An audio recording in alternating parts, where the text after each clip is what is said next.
if there's any interview you need to listen to from beginning to end, it's this interview I had with Mr. Umana O Umana. It will give you an insight into the current Akwa Ibom State government policy on development. I discovered that you had a distinction in school, and you also left university with a second class upper. Well, let me thank you for congratulating me on my 50th birthday. I thank God that God has spared my life and have been able to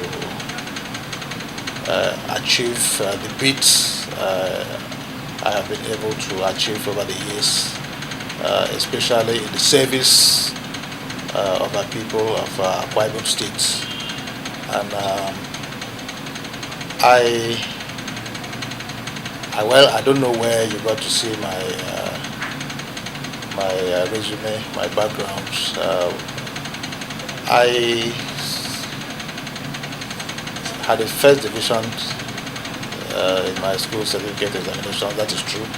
In 1976, when I left the famous St. Patrick's College, Calabar, in 1976.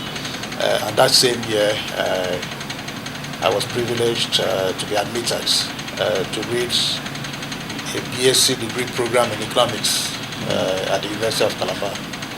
And by 1980, it is true, I graduated with a second class honors upper division.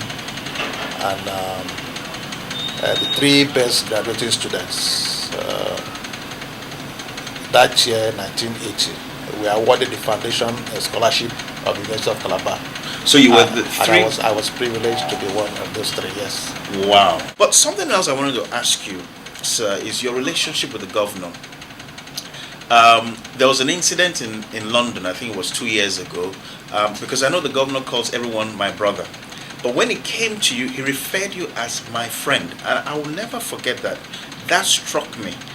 Now, and it shows that you've got a very close relationship with His Excellency. And I just want to know how this relationship started. How did it start? And how has it helped both of you? Let me say that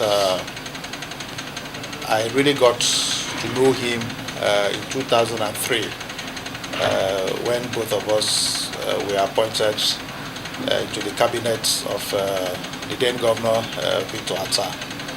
He had served before then, I think, for 1 year during the first term, maybe 1 year plus of Governor Victor Atta. So the second term he was reappointed, and I was also appointed as Commissioner for Finance. Before then I was the Permanent Secretary in charge of the Budget Office, and so that was 2003. So that gave me the opportunity of serving on council with him, and incidentally we sat together in council, and I got to know him. I got to watch him at close quarters, and even at that time I could see the strength of his intellect. I could see his passion for the development of Akwa Ibom State.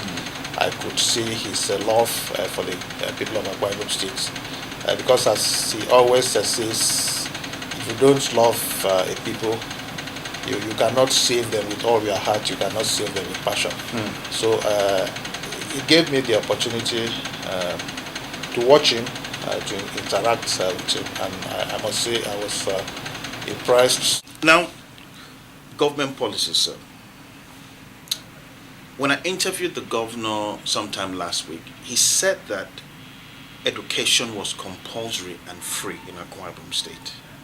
However, sir, on investigation, I found out that there are some parents that are paying some form of fees, not school fees, but so, like money for exercise books, money for exam fees and all that. My uncle, for example, told me this morning that he paid 800 naira, and that this money has no receipts. It's not, the school takes the money and use it.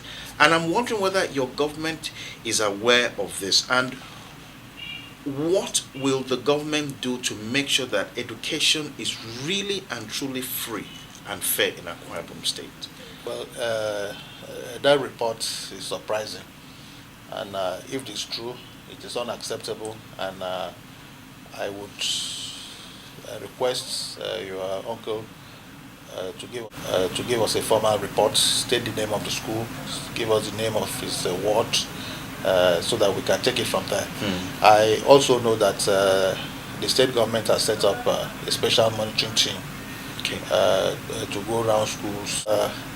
A policy framework upon which the free and compulsory education program is based was carefully thought out, and that was why even parents, teachers associations, the levies were abolished. Yes. Because we did not want levies or payments under any guise whatsoever. Okay. And government also went the extra mile Yes. in ensuring that running costs were provided and paid directly to head teachers in primary schools and to principals in secondary schools. Yes. Of course, you know the figures at the primary school level, 100 naira per pupil per time, Okay. and at the secondary school level, 300 naira Yes. per pupil Yes. per time. Yes.